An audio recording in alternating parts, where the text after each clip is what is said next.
Assalamualaikum warahmatullahi wabarakatuh. Sahabat kepoin Islam yang beriman. Dalam sejarah Islam, ada seorang tokoh bernama Abdullah bin Jasi.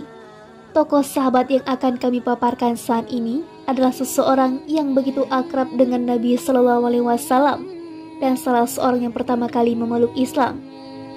Dia adalah anak dari bibi atau sepupu Rasulullah Shallallahu Alaihi Wasallam.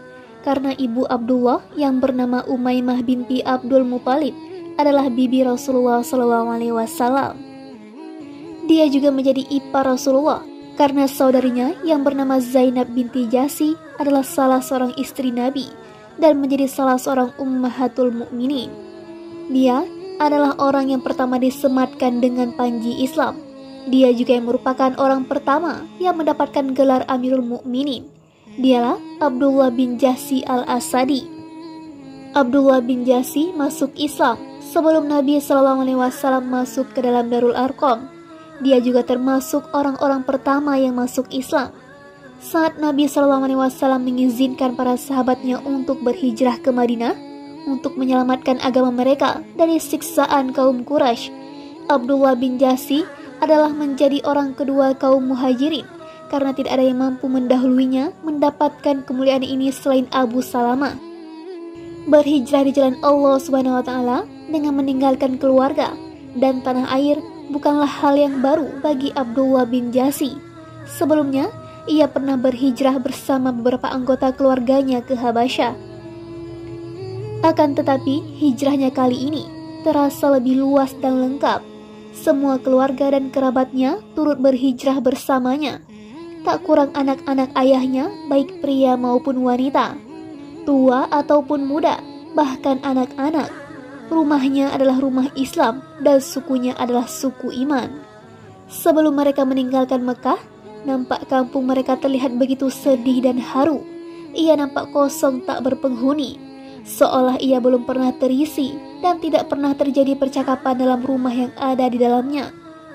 Tidak lama berselang, sejak Abdullah berhijrah bersama orang yang mengikutinya, maka beberapa pembesar Quraisy keluar berkeliling kampung di Mekah untuk mengetahui siapa di antara kaum muslimin yang telah pergi meninggalkan kampung mereka dan siapa yang masih diam menetap.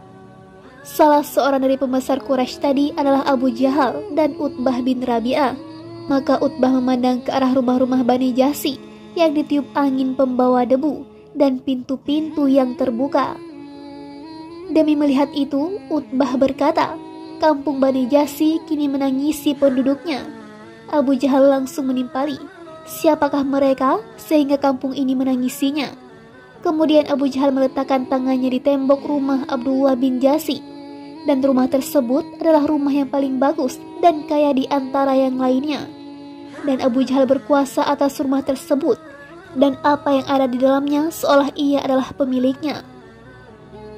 Begitu Abdullah bin Jasi mendengar apa yang dilakukan Abu Jahal terhadap rumahnya, maka ia melaporkannya kepada Rasulullah SAW.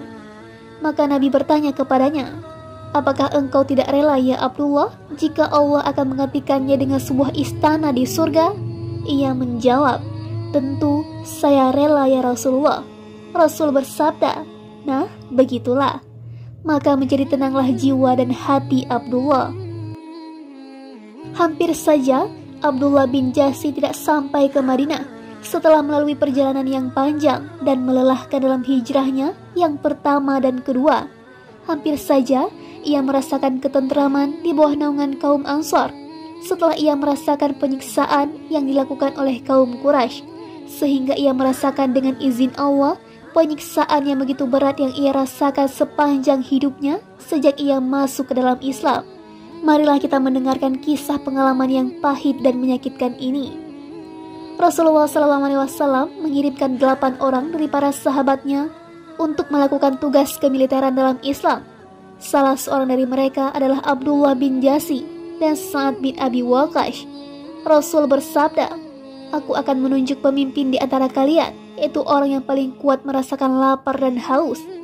Kemudian Rasul menyematkan panji mereka kepada Abdullah bin Jasi, dan karenanya ia menjadi amir pertama yang ditunjuk untuk memimpin sekelompok orang dari kaum mukminin. Rasul menunjukkan tujuan yang harus ditempuh oleh pasukan Abdullah bin Jasi, dan beliau memberikan sebuah surat kepadanya. Rasul memerintahkan kepada Abdullah agar tidak membukanya kecuali setelah menyusuri perjalanan selama 2 hari. Tatkala 2 hari perjalanan telah ditempuh oleh pasukan, maka Abdullah bin Jasi membuka surat tersebut. Ternyata di dalamnya tertulis, "Jika engkau telah membaca suratku ini, maka berjalanlah ke arah sebuah pohon kurma yang berada di Taif dan Mekah.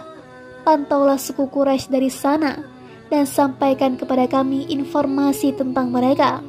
Begitu Abdullah bin Jasi selesai membaca surat tersebut, ia langsung berkata, "Baik, kami akan mentaati perintah Nabi Allah."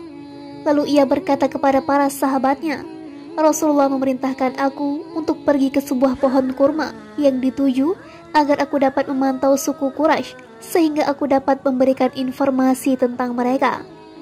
Beliau melarangku untuk memaksa salah seorang di antara kamu untuk pergi menemaniku. Siapa yang ingin mendapatkan kesyahidan dan ingin melakukannya, maka silakan menemaniku. Barang siapa yang enggan melakukannya, maka silakan kembali dan ia tidaklah tercela."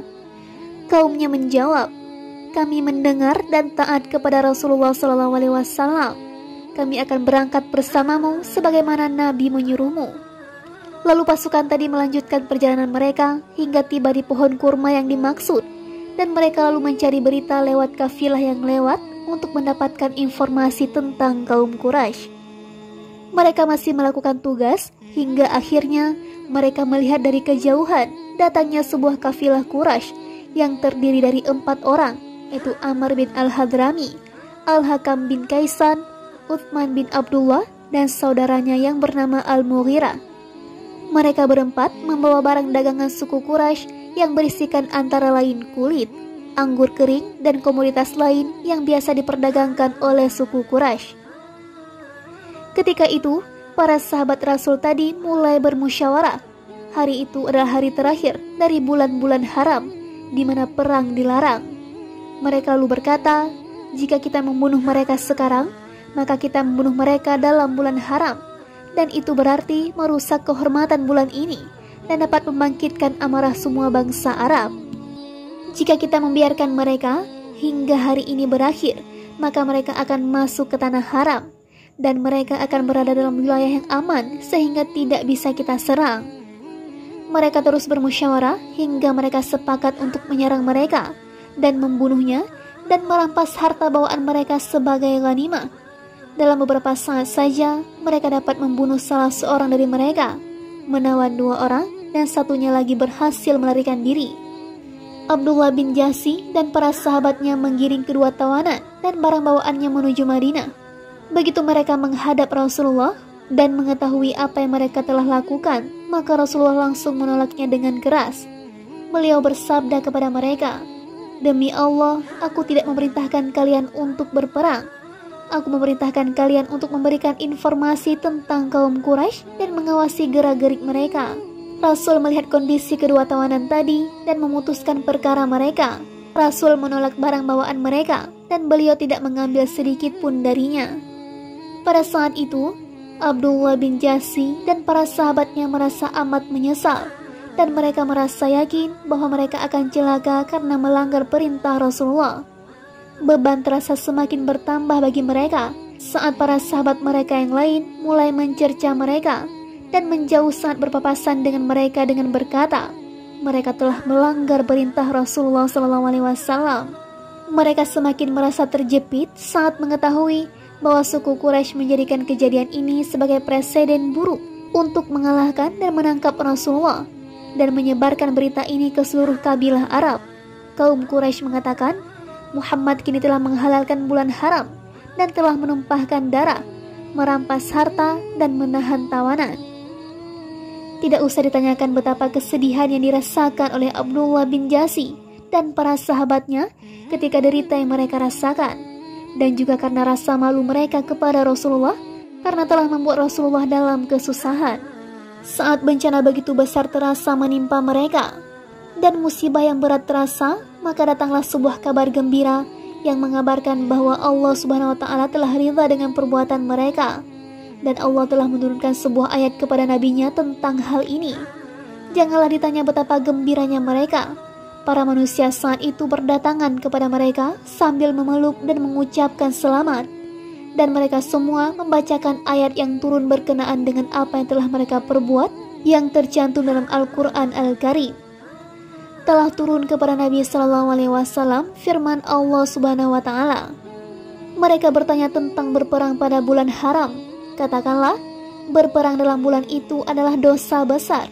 Tetapi menghalangi manusia dari jalan Allah, kafir kepada Allah, menghalangi masuk Masjidil Haram, dan mengusir penduduknya dari sekitarnya, lebih besar dosanya di sisi Allah, dan berbuat fitnah lebih besar dosanya daripada membunuh. Quran Surah Al-Baqarah ayat 217. Begitu ayat-ayat ini turun, maka jiwa Rasulullah menjadi tenang. Maka Rasul baru mau mengambil barang bawaan tadi sebagai ghanimah dan meminta tebusan dari 2 tawanan tadi. Dan ia pun menerima akan tindakan yang dilakukan oleh Abdullah bin Jasi dan para sahabatnya. Karena perang yang mereka lakukan menjadi sebuah peristiwa besar dalam sejarah kaum muslimin. Ghanimah dalam peristiwa ini adalah ghanimah pertama yang diambil dalam sejarah Islam. Musuh yang terbunuh dalam peristiwa ini adalah orang musyrik pertama yang ditumpahkan darahnya oleh kaum muslimin. Kedua tawanannya adalah tawanan pertama yang berhasil ditangkap oleh kaum muslimin. Panji pasukan ini adalah panji pertama yang disematkan oleh tangan Rasulullah SAW. Dan amir pasukan ini adalah Abdullah bin Jasi sebagai orang pertama yang dipanggil dengan Amirul Mukminin. Lalu terjadilah peristiwa Badar di mana Abdullah bin Jasi mendapatkan ujian yang paling terhormat yang cocok dengan keimanannya. Kemudian datanglah peristiwa Uhud. Abdullah bin Jasi dan temannya yang bernama Sa'ad bin Abi Waqqas memiliki sebuah kisah yang tak terlupakan. Sa'ad bin Abi Waqqas berkisah, saat perang Uhud, Abdullah bin Jasi menemuiku sambil bertanya, "Apakah engkau sudah berdoa kepada Allah?" Aku menjawab, "Sudah." Lalu kami menepi dan aku pun berdoa, "Ya Tuhan, jika aku berjumpa dengan seorang musuh, maka pertemukanlah aku dengan seorang yang kuat dan bengis, sehingga aku memeranginya dan ia memerangiku. Berikanlah aku kemenangan atasnya, sehingga aku dapat membunuhnya dan mengambil barang bawaannya." Lalu Abdullah bin Jasi mengaminkan doaku. Kemudian Abdullah berdoa, "Ya Allah, berikanlah kepadaku seorang musuh yang kuat dan bengis, sehingga aku dapat memeranginya di jalanmu dan ia memerangiku. Lalu ia dapat mengalahkan aku dan mengambil hidung dan telingaku. Jika esok aku menjumpaimu, engkau akan bertanya, 'Mengapa hidung dan telingamu terputus?' Aku akan menjawabnya, 'Keduanya terputus karena berjuang di jalanmu dan membela Rasulmu.' Dan engkau pun akan berkata, 'Engkau benar.'"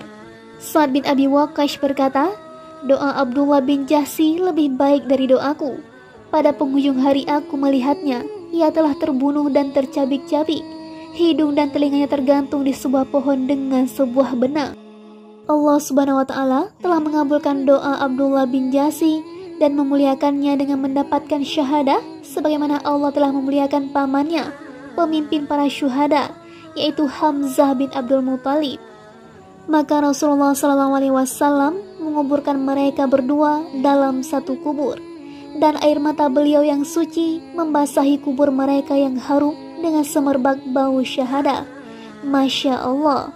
Wassalamualaikum warahmatullahi wabarakatuh.